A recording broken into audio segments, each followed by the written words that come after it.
السلام علیکم دوستو ہم اپنی زندگی کے اندر کوئی بھی گناہ کرتے ہیں، جب توبہ کا عمل اس گناہ کے لیے اپنی زندگی میں پیدا کرتے ہیں تو اللہ رب العزت سے ہم عہد کرتے ہیں،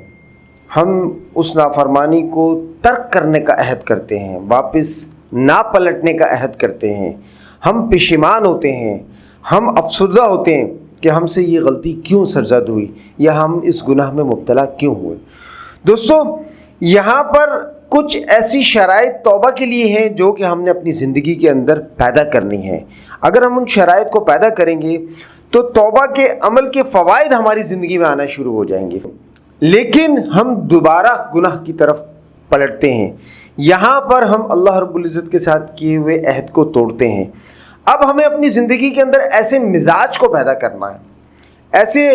مزاج کو لے کے آنا ہے، یا پھر ایسی احساسات کو لے کے آنا ہے، یا پھر ایسی نفسیات کی تبدیلی ہمیں درکار ہوتی ہے جہاں پر ہم عہد جو اللہ رب العزت سے کرتے ہیں اس عہد پر جمے رہیں، اس عہد پر قائم رہیں۔ اس کے لیے آپ کو اپنی نفسیات کو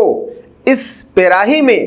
تبدیل کرنا ہوگا کہ آپ منفی نفسیات سے نکل کر مثبت نفسیات کی طرف آئیں گے۔ آپ نے اپنے احساسات کو اس طرح تبدیل کرنا ہوگا کہ جب آپ اللہ رب العزت سے کیے ہوئے عہد کی خلاف ورزی کرتے ہیں تو آپ کو اللہ کا خوف محسوس ہو۔ دیکھیں،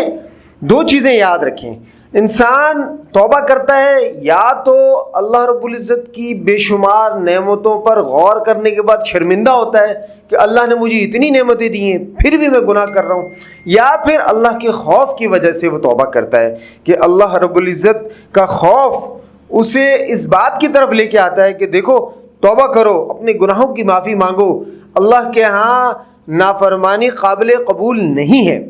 اسی طریقے سے جب ہم نافرمانی کرتے ہیں، عہد توڑتے ہیں، واپس گناہوں کی طرف پلٹتے ہیں، یہاں ہم اللہ رب العزت کے احکامات کی خلاف ورزی تو کرتے ہی کرتے ہیں،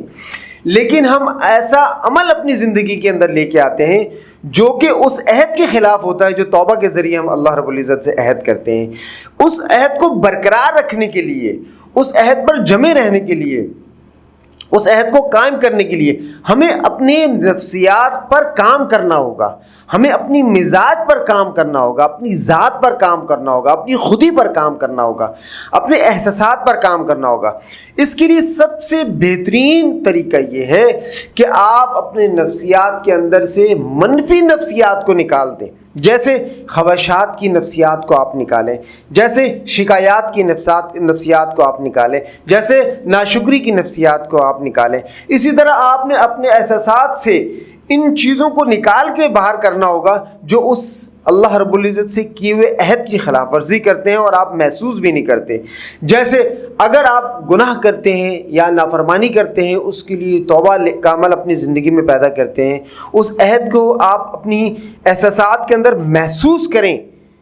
آپ اس کے لیے خوف اپنے احساسات کے اندر پیدا کریں کہ میں اللہ رب العزت کا عہد توڑنے جا رہا ہوں، میں اللہ رب العزت کے ساتھ نافرمانی کے بعد جو میں نے توبہ کا عمل پیدا کیا ہے، جہاں میں نے اللہ سے یہ عہد کیا کہ میں آئندہ یہ گناہ نہیں کروں گا، میں اس عمل کو توڑنے جا رہا ہوں۔ دوستو آپ کو اپنے عمل کے اندر بھی ایسی کیفیات کو لے کے آنا پڑے گا جو کہ آپ الفاظ کے طور پر اللہ رب العزت سے معافی مانگتے ہیں، اس کے ساتھ ساتھ آپ کے مزاج، آپ کے احساسات، آپ کے نفسیات کے اندر بھی وہ عمل اسی طرح برقرار رہے جیسا کہ الفاظ کے طور پر آپ اللہ رب العزت سے معافی مانگتے ہیں۔ یعنی آپ صرف الفاظ کے طور پر اللہ رب العزت سے معافی نہ مانگے بلکہ اپنی مزاج کو بھی اس سطح پر لے کے آئیں کہ آپ کو گناہ کے خلاف آپ کی مثبت نفسیات ایک رول ادا کریں، آپ کے احساسات اس گناہ کے خلاف ایک رول ادا کریں، آپ کا مزاج اس گناہ کے خلاف ایک رول ادا کریں۔ ہمیں چاہیے